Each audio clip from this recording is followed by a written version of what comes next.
An extraordinary search in the South Indian Ocean is underway. The Royal Australian Navy, coordinated by the Australian Transport Safety Board, is leading an international search for a plane that simply disappeared while on a routine flight from Kuala Lumpur to Beijing. The Malaysian Airlines Flight 370, with 230 passengers and 9 crew aboard. There is an official hypothesis about where it crashed, but nothing has been found. Some private individuals have attempted to calculate where it might be using their own professional experience. Finding the black box is vital to establishing the truth of one of the world's most mysterious air disasters. There is only one theory that stacks up in every way about what happened to this aircraft. This aircraft was deliberately taken wherever it's gone by somebody who knew everything about the 777. We might think that the pilots became unconscious after a few seconds. The plane, in fact, had a very erratic trajectory. This erratic trajectory may come from the fact that the pilots tried to find a new route, to do something. But one may have fallen unconscious before the other. Nous avons fait une hypothèse puisque nous restons au niveau technique. We have built a theory which is based on technique.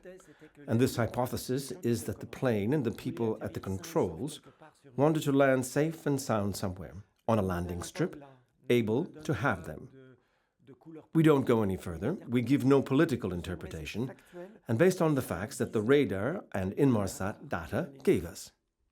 The first thing I noticed was I looked at the waypoint where the aircraft had gone missing, and I saw that it was a place quite unusual, and it was a place where all 5 different airspaces actually meet in one spot.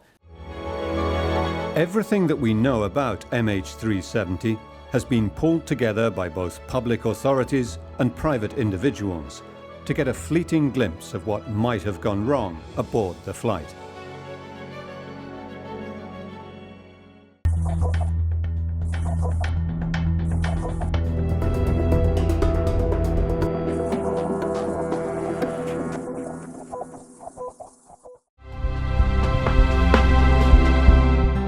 It is the evening of the 8th of March 2014. The flight for Beijing is ready for departure. There isn't a cloud in the sky, and 153 Chinese, 38 Malaysian, and a mix of other nationalities, including 2 Italians, are preparing for their flight to China. Captain Zachary Ahmed Shah and his co-pilot, First Officer Farik Abdul Hamid, are in the cockpit. They have been through security and are preparing the plane for takeoff. Neither has shown any sign of mental stress. Both have families and enjoy the prestige of flying for one of the best airlines in the world. What happened on board MH370 remains one of the great mysteries of aviation.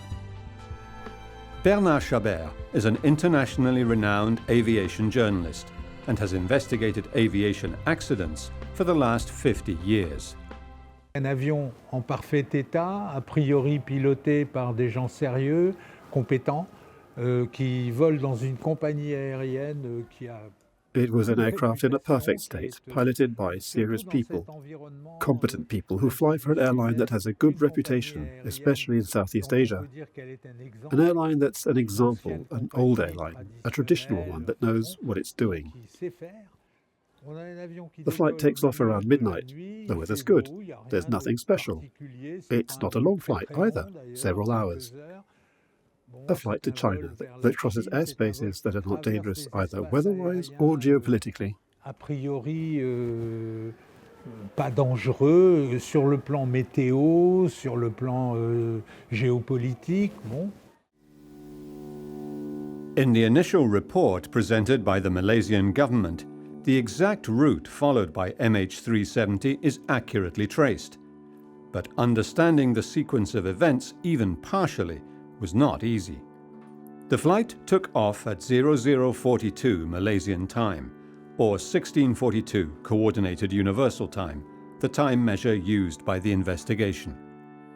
It rapidly rose to 35,000 feet, or 10,500 meters, and headed directly for Beijing. 370, we are ready, requesting flight level 350 to Beijing. The flight was due to last approximately 5 hours.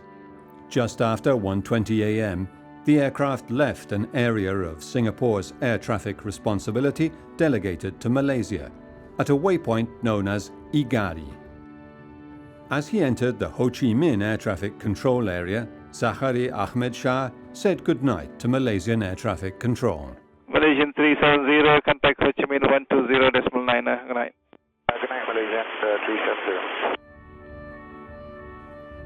David Learmount is a civil airlines expert for Flight International magazine. A whole lot of simple things happened in a few moments, just as the aircraft's captain called Kuala Lumpur Control and said good night, and was told to call Ho Chi Minh City Air Traffic Control. He then, the transponder on the aircraft went off, okay? So let's say one of the pilots turned the transponder off so it could no longer be seen by Kuala Lumpur. And they would have thought, that's a bit odd, but he's talking to Ho Chi Minh City. But of course he didn't call Ho Chi Minh City. What he did do was he turned quite sharply to the left. MH370 disappeared from the air traffic control radar that traces the signals sent out by the aircraft's transponder with its individual call sign. Former Eurocontrol project manager and member of the CAPTIO group of investigators into the mystery, Jean-Luc Marchand, understands exactly what this means.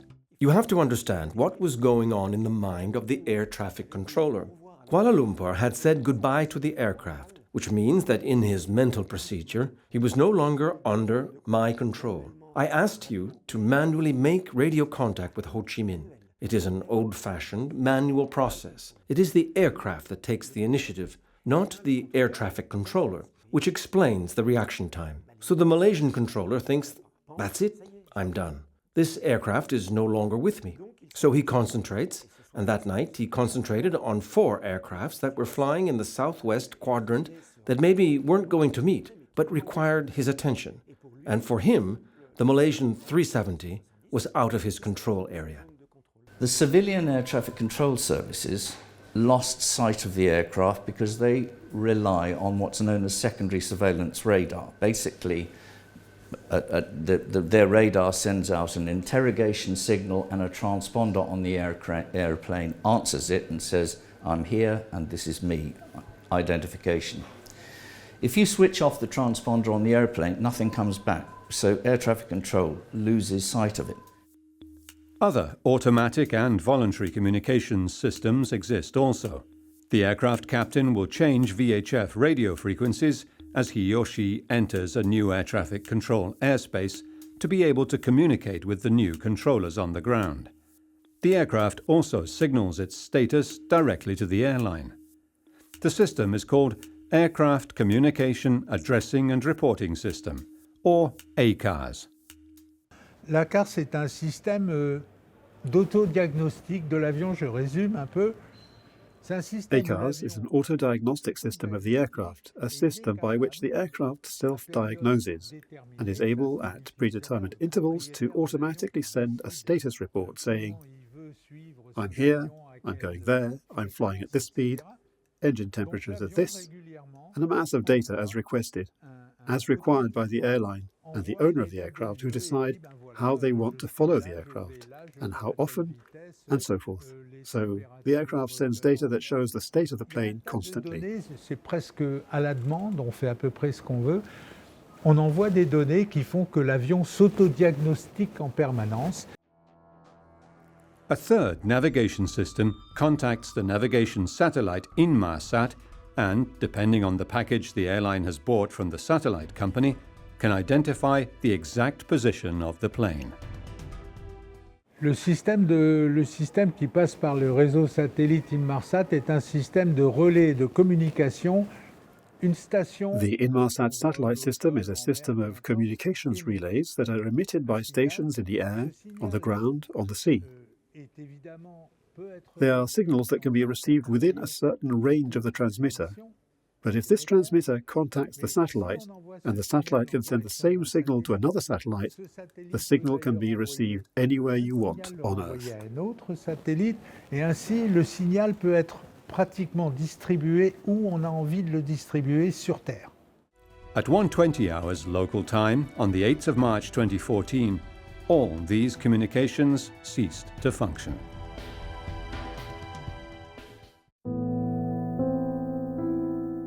By the next morning, the aircraft was declared lost. It never landed in Beijing. Hundreds of distraught relatives would be left without answers. With the heaviest heart and deepest sorrow that, on behalf of the government of Malaysia, we officially declare Malaysia Airlines Flight MH370 an accident, and that all 239 of the passengers and crew on board MH370 are presumed to have lost their lives. This aircraft didn't disappear in one click. It disappeared over a couple of hours. Okay? It was being watched. The military, who use other forms of radar, mainly primary radar, they did not lose sight of it. They were watching it for some time, and they watched the aircraft virtually do a 180-degree turn and fly along a line precisely between two areas of air traffic control responsibility, that's Vietnam's and Kuala Lumpur's responsibility, so that each side thought the other side had responsibility and nobody questioned what was going on. It was the beginning of one of the most tragic aviation mysteries of all time. Had the aircraft crashed into the South China Sea? It took a week for the Malaysian Air Force to volunteer the information that MH370 had been tracked by military radar. In fact, the flight flew right over Penang and northwestwards out over the Andaman Sea before disappearing. What could possibly have happened aboard? Les militaires, s'ils surveillaient bien, et ils ont dit qu'ils avaient vu effectivement l'avion. The military, if they had been watching and they said they had seen the plane, at that point could not understand that the four segments they had seen on their radar and their echo radar were the same aircraft. Only a person could make that connection. And if the controller did, then, as he said in his report, he did not consider the aircraft as a threat. And rightly and cleverly, the aircraft flew along the frontier between Thailand and Malaysia, making each side think that it was under the other's control. Thaïlandais et malaisien, que c'était l'autre qui contrôlait. One of the people determined to find the plane is Simon Hardy, himself a Boeing 777 pilot and instructor. It was only when the first report came out saying that they had really no way of finding where it was that I became interested. And the first thing I noticed was I looked at the waypoint where the aircraft had gone missing, and I saw that it was a place quite unusual, and it was a place where all 5 different airspaces actually meet in one spot. 6 weeks after the aircraft disappeared, the satellite company Inmarsat was able to come forward with information of its own. The aircraft's Inmarsat receiver contacted the Indian Ocean satellite 7 times, beginning at 2:25 local time, an hour after the aircraft had disappeared, signaling that the system was booting up, proving that it had been turned off beforehand. Our interpretation is that when the aircraft's electricity was cut off, or that someone aboard turned off the electricity, there are 2 ways. There's the electronic bay that is under the cockpit that someone could have got into on the ground and stayed there during the flight, as it's pressurized, heated, habitable, and decide to open the main electricity disjunctors that turns the electricity off. What happens? The RAT, or a turbine, a little windmill, is deployed from the aircraft and produces a small amount of electricity. but enough to fly the plane, and enough hydraulics to activate the controls. The system sent out an interrogation, that is, the satellite sent out an interrogation from time to time and got a vestigial response. It wasn't a response that contained much detail, but geometrically the satellite could work out where, at what range from the satellite that aircraft was. Now, the range means it's anywhere on a big circle. Those signals enabled people who understand navigation and mathematics to work out where the aircraft must have gone. Your GPS in your car finds 3 satellites, and it doesn't know where you are, your GPS. It knows how far you are from that satellite, and it also knows the distance to that one and the distance to that one. So in its brain, in your GPS, it then draws 3 circles, and where they intersect is your position, and then it puts it on a map. So in this way, we've got, if you look at these 7 circles, they're the sort of GPS distance circles, but we've only got 1 satellite. We haven't got the 3, so there's no intersection of 3 lines to show you where you are. You've just got a circle, and you're somewhere on that enormous circle. The satellite provided 2 types of information. The burst time offset is the time it takes for a signal to leave the ground station and reach the aircraft via the satellite, which gives an arc of possible locations. Another set of data, burst frequency offset, is derived from the difference between expected and real speed of delivery of the return signal, which varies due to a Doppler effect caused by the plane's and the satellite's movement.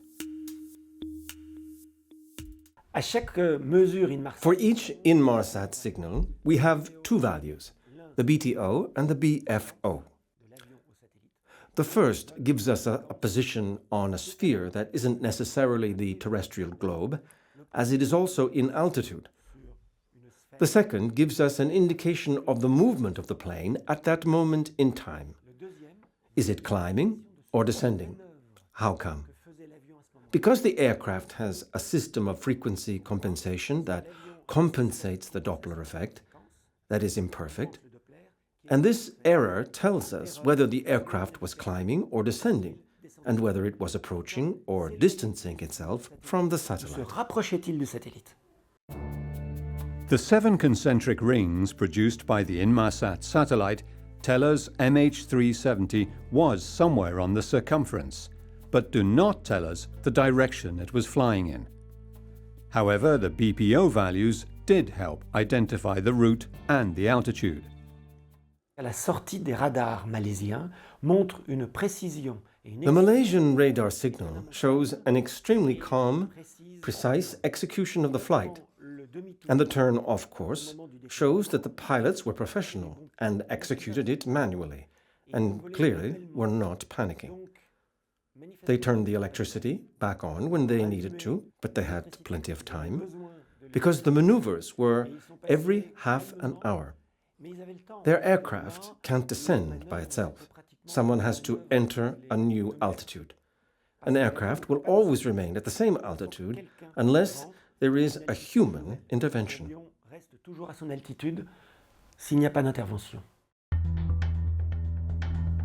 In the meantime, a number of safety issues were coming to light, together with various theories as to what might have happened on board. 2 travelers on Italian passports were found to be Iranian refugees who presented false passports. But the hijacking thesis was quickly discarded when the 2 Iranians were identified. However, another terrifying hypothesis came to light.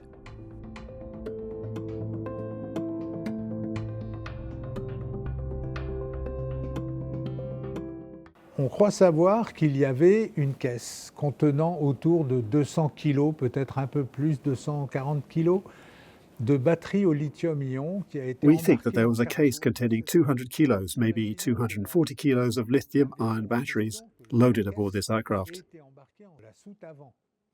Let's imagine that this crate was loaded into the front cargo bay. When you go into a 777 cargo bay, which is a high ceiling space, almost as high as here, you're in a room, a long room that's several, maybe 6 meters wide. And in front of this room and under the cockpit, there's a bulwark that separates the cargo bay from the electronics bay. Sous le poste de pilotage, il y a une cloison qui sépare la soute de ce qu'on appelle la soute électronique. The communications bay of the Boeing 777 is separated from the cargo bay by a thin bulwark and a door. If the lithium-ion batteries had been loaded against the bulwark, any explosion would have cut through the separating wall and the communications bay, releasing toxic gases directly into the air conditioning. This might have knocked out the crew and passengers, leaving only the pilot enough time to don his oxygen mask. Et lorsqu'on a un incendie d'une batterie lithium-ion, ça produit une boule de flamme, un flash. When a lithium battery burns, it produces a fireball, a flash that burns out very fast, that doesn't burn very long. A real flash that releases an enormous heat, that releases mortal gases very quickly. Et également qui dégage des vapeurs qui sont absolument mortelles rapidement. Without communications and struggling to find somewhere to land, the fainting pilot could have headed for the closest airfield, missed it, and turned back before losing consciousness. Quelle va être la première réaction d'un équipage qui se voit soudain envahi de fumée? What will be the first reaction of a crew that is swamped by fumes and realizes that they're dangerous fumes? They put on their masks. They try to communicate to alert someone. And the first thing they do is to turn towards the closest emergency landing strip. The aircraft did, in fact, according to the presumed radar trace, the aircraft did turn towards an airport that could have worked as an emergency airport in case of a catastrophic problem aboard. So the aircraft did in fact follow an erratic route, and this erratic route could have been due to the fact that the pilots tried to find a new route to do something, but one might have fallen unconscious before the other. Quelque chose, mais l'un est peut-être tombé inconscient avant l'autre. Two other lithium battery-related incidents in the past decade suggest that this is a possibility. Flight UPS-9 from Dubai crash-landed in the desert after the pilots signaled a fire aboard provoked by lithium batteries. However, the fire was so catastrophic that the aircraft crashed. Et il y a eu deux accidents de 747 cargos. L'un a eu lieu au Moyen-Orient et l'autre en Extrême-Orient. There have been two accidents involving 747 cargoes, one in the Middle East and the other in the Far East, over the Pacific, a short time after takeoff. In the case of the Middle Eastern accident, the flight lasted just a few minutes. The captain, it seems, had left his seat in the cockpit full of fumes to go and get a mask, because his wasn't functioning. But the co-pilot, on the other hand, who was equipped with a mask, said just before the aircraft crashed that he couldn't even see the instruments. Such was the smoke in the cockpit. Dans le désert qu'il ne voyait même plus les instruments tellement il y avait de fumée dans le poste de pilotage. The supposed fire didn't bring the aircraft down, unusual, and two, didn't cut off the communications, very unusual. So it's something that you wouldn't expect. And the aircraft was still flying, and we can still see it on the military radar. It was still flying very successfully as it goes around Penang. So the time between the fire and somebody not controlling the aircraft is quite long. If there's a fire, you do want to get the aircraft on the ground as soon as possible, land as soon as possible is what the checklist says. It's someone in the cockpit who, on the upper control panel above the pilot's head, can press 5 buttons to open the circuits, like the disjunctors, that are simple pressure buttons. He presses and turns off the generators, the two main ones, one in each engine, plus the backup, plus the turbine that you hear when you go aboard an aircraft. You hear the turbine at the back of the aircraft that supplies power to the aircraft at times, and the 5th generator. If you turn off all 5, then the RAT is deployed automatically. The investigation brought to light another disturbing fact. Pilot Zahari Ahmed Shah had mapped a route to the South Indian Ocean on his personal computer simulator. Why? Le copilote était un jeune homme qui était en train de démarrer brillamment une carrière de pilote de ligne. The co-pilot was a young man who was beginning a brilliant career as an airline pilot, which isn't the worst job in the world. As for the captain, he had a great career, and although he was like anyone else with his ideas, with a life, but he showed no signs of mental stress, unlike other crashes caused by suicide of the pilot that could have been foreseen or were foreseeable. While here there's nothing that could indicate that there was a deliberate decision on the part of a crew member. Suicide qui, dans tous ces cas précédents, aurait pu être prévu, était prévisible. Tandis que là, non, il n'y a rien qui semble indiquer qu'on ait eu une volonté délibérée d'un membre d'équipage. We know that this aircraft must have been directed for the time that it was watched by military radar. It must have been directed by somebody who knew how to fly the aircraft and how to navigate it and how to operate its systems. So we're probably talking about a pilot. There were only 2 pilots on board. We don't know if this was a deliberate act. We don't know the precise motivation for it, but it might have been revenge against Malaysia, against the airline, against the employer, against the government. You've got a huge device with Malaysia written down the side of it. If you want to get your own back on something Malaysian, making that airplane disappear might be rather a good way of doing it.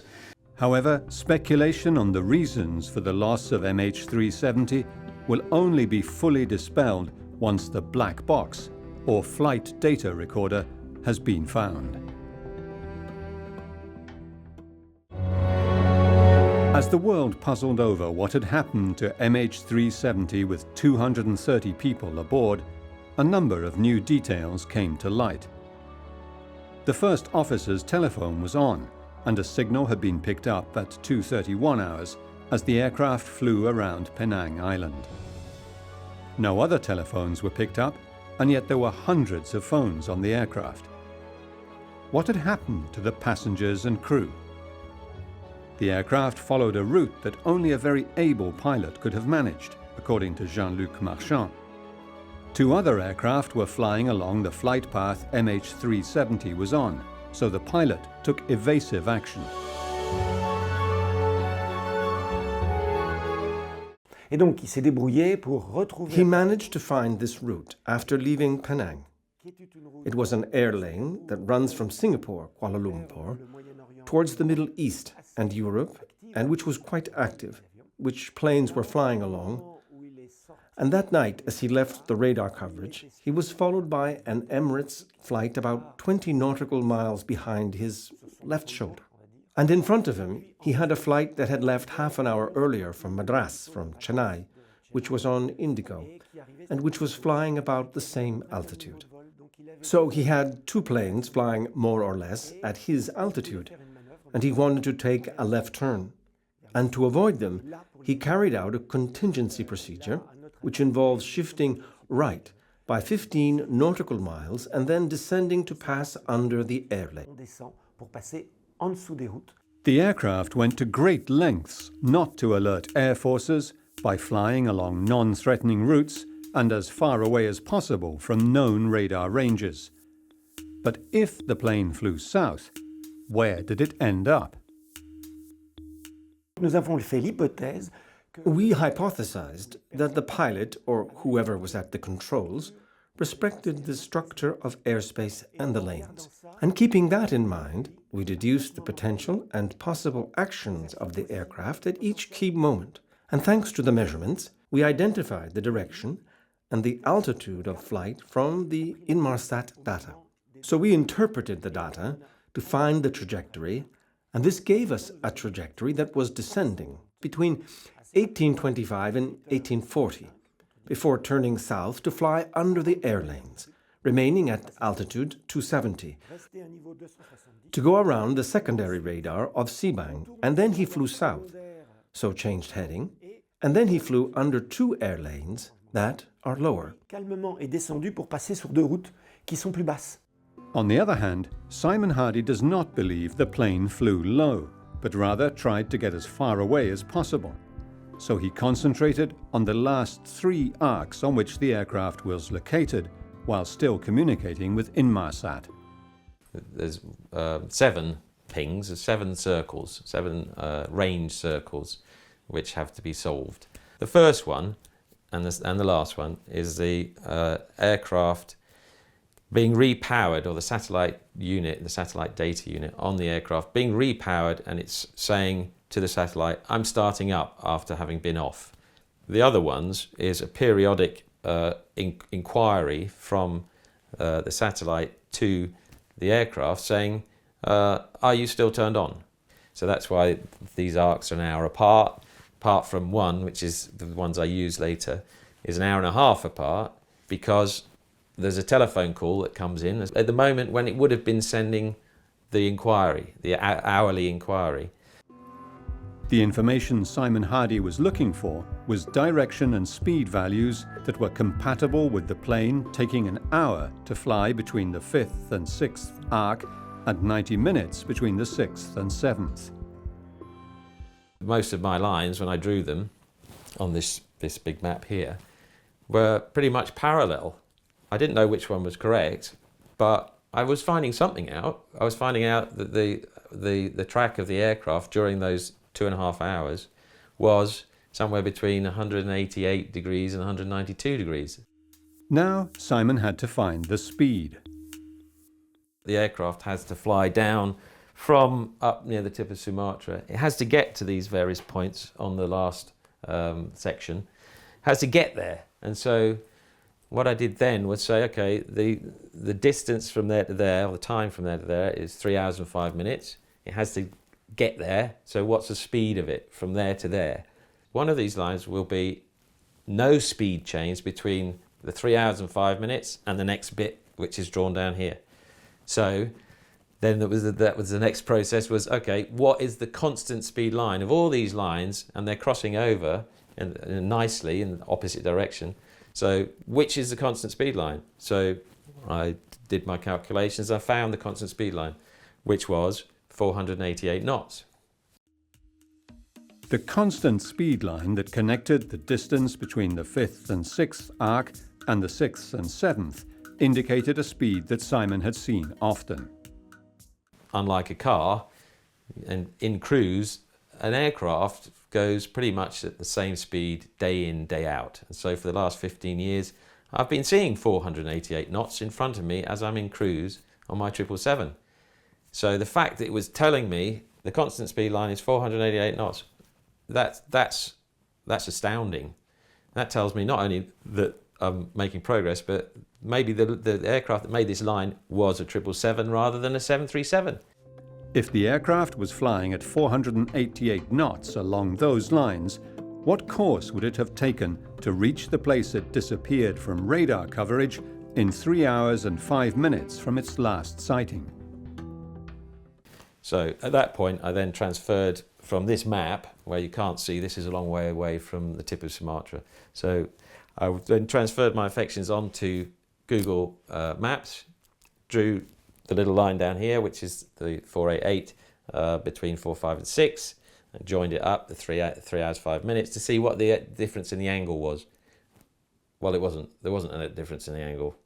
It's a straight line.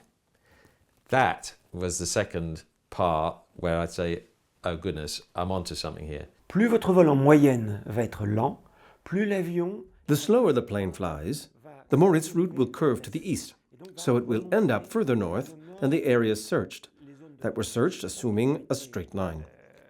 If you assume a high speed, then the straighter the line and the more it will take a southerly route. It's inevitable. In our case, our trajectory is descending, bit by bit, so the speed of the plane is slower and slower. That's inevitable. So our trajectory aims towards Christmas Island. Other groups, such as the ATSB, for example, say that they think it flew at a constant speed. Because at that altitude, you need to fly relatively fast to fly at all. So, inevitably, their heading is much more southerly. Et ben donc, du coup, leur trajectoire est beaucoup plus au sud. That little line down here in the southern Asia could have been pointing at Bali or India or anywhere, But it wasn't. It was pointing directly at the place where the aircraft turned south. However, it is the last part of the route that is so difficult to estimate. The Inmarsat transmitter was rebooted, but never told the satellite it was ready. At some time within those 3 minutes, the aircraft was no longer flying.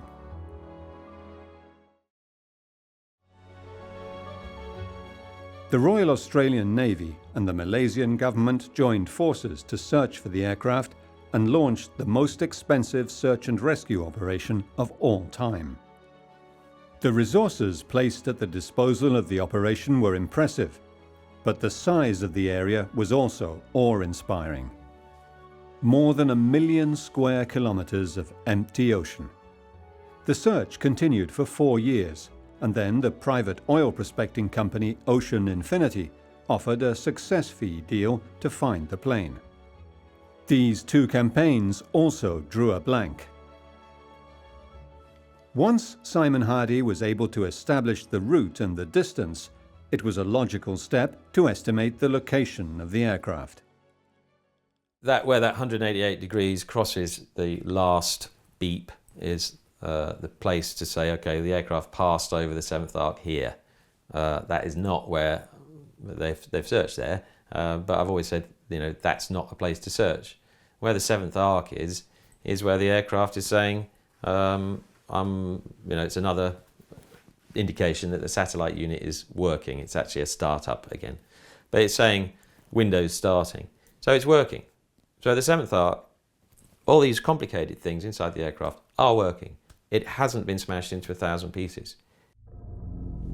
The Inmarsat transmitter was rebooted because it had been turned off beforehand, possibly because the engines no longer provided electrical power. It never sent a message to say it was ready. In those 3 minutes, the aircraft was no longer flying. By creating a flight plan based on the actual route followed by the aircraft and the presumed route to the South Indian Ocean, Simon Hardy was able to find 3 parameters that indicate where the plane should be. As a 777 pilot, I was able to use a professional flight plan for the known part of the flight, which you can see for about the first hour, up to when it disappears off the edge of the radar at 1822 forever.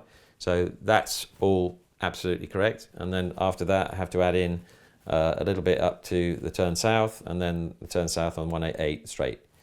And then I can also draw another circle of where it runs out of fuel. So I've got 2 circles, I've got 2 lines, 188, 7th arc, and now I've got another arc, which is the range circle. So those all cross in almost the same place. They cross in about 27 nautical miles from each other, which is, again, that's extraordinary. I couldn't make it up. According to this theory, pilot Zahari Ahmad Shah was alive and piloting for the whole period of the flight, from where it disappeared off the radar screens to its final descent. It is a terrifying idea. The French former Eurocontrol expert has a different theory. We don't know how whoever was in control actually introduced the data into the flight computer to indicate the next point.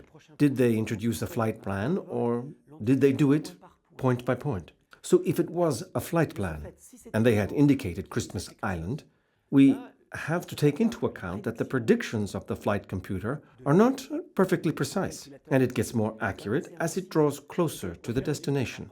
Our flight simulator continued to tell us that we had enough fuel to get there, up to 200 nautical miles beforehand, and then, as we drew closer, told us we wouldn't make it. How could the pilot have got away with it? There was a crew and there was a co-pilot. The most obvious way to disable the passengers would be to do a depressurization, which can easily be organised. We have switches to prevent it. So it's usually done by the aircraft, is automatically doing pressurization. But if that goes wrong, we have some switches. You can go to manual opening of outflow valves. There's big, about this size, outflow valves on the side of the aircraft, one at the front, one at the back, and we can manually control them. So if you wanted to do a depressurization for some reason, you can do it. As the pilot, you have full control over the aircraft.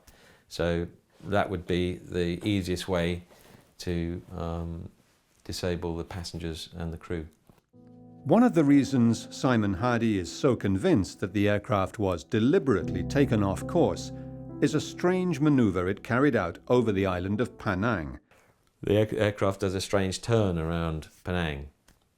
That was another one. It took me months to think about that one, in that it doesn't go directly over the airport. So I was thinking, why is it staying away? It's staying a few miles away, but it does a very shallow turn all the way round the southern waters of the island. And then after a while, I remembered that I'd done this sort of maneuver myself when I wanted to look at something. It was Ayers Rock. So I want to look at something. So I thought, oh, somebody's looking out the window. Somebody's looking at something. And so that's when I came down here and I typed in where the crew from? Where's the first officer from? It's from Selangor. Where's the captain from? He's from the island of Penang. We think that the aircraft was controlled right to the end, and despite having no engines, the pilot tried to ditch the plane. Why? Because there is so little debris on the surface that has been recovered, and the nature of the debris and the way it has broken suggests to us that it was a ditching. Study of the ocean currents suggests that MH370 really did crash land in the southern Indian Ocean. One part in particular is of interest. It is the left flaperon, and it suggests that the pilot tried to ditch the plane smoothly on water rather than crashing it vertically. The flaperon, found in Réunion, was eroded along the trailing edge, damage that can only have been produced if it had been extended for landing. An event that was spectacularly achieved on the Hudson River in 2017 by Chesley Burnett Sullenberger.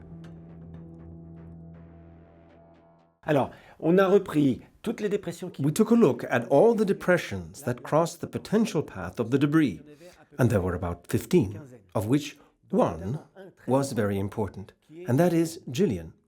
Just a few days after the crash, and that's determining because it took the debris very far south for several days, and then pushed them westwards, which makes the point that we have found as the aircraft's crash site plausible. So we projected this debris and saw where they would land, and in fact the data suggested La Réunion Island over the times observed, and the coast of Madagascar and Africa over the same time. Simon Hardy's calculations did not end with an approximate place of ditching. He continued to look at the data available and at the area where he thinks the plane might be. When I started drawing the final resting place of the aircraft, which ends up with the shape of a piece of cheese, I saw that there was a dark line running through this piece of cheese from the tip of it to the curved edge, running right through it like a spine through it. And I had no idea what that was, but it's another coincidence. So I then looked it up, and it's called the Hale-Vinch Fracture Zone. It's a big trench. It's 4,500 meters deep. It has seismic activity. As somebody who was planning to make an aircraft disappear, if that's what's happened, this would be an ideal place to put it. According to some reports, there is a final twist in the story of MH370. Shah received a telephone call on his own cell phone half an hour before takeoff. It was made from a phone using a SIM card that had been bought by a woman using a false identity. However, the telephone that used that SIM card has been identified, but that identity has not been released by the Malaysian government, nor where the telephone call was made from. The SIM card made that one single telephone call. Who made it and what was said will never be known, even in this day and age of high-tech and ubiquitous personal information, nor will the reason why one of the largest and most sophisticated aircraft available today disappeared over the most remote area of the Earth. The mystery will continue, unless the aircraft is found and its flight data recorder retrieved, as the relatives of the 230 passengers and crew aboard MH370 earnestly hope.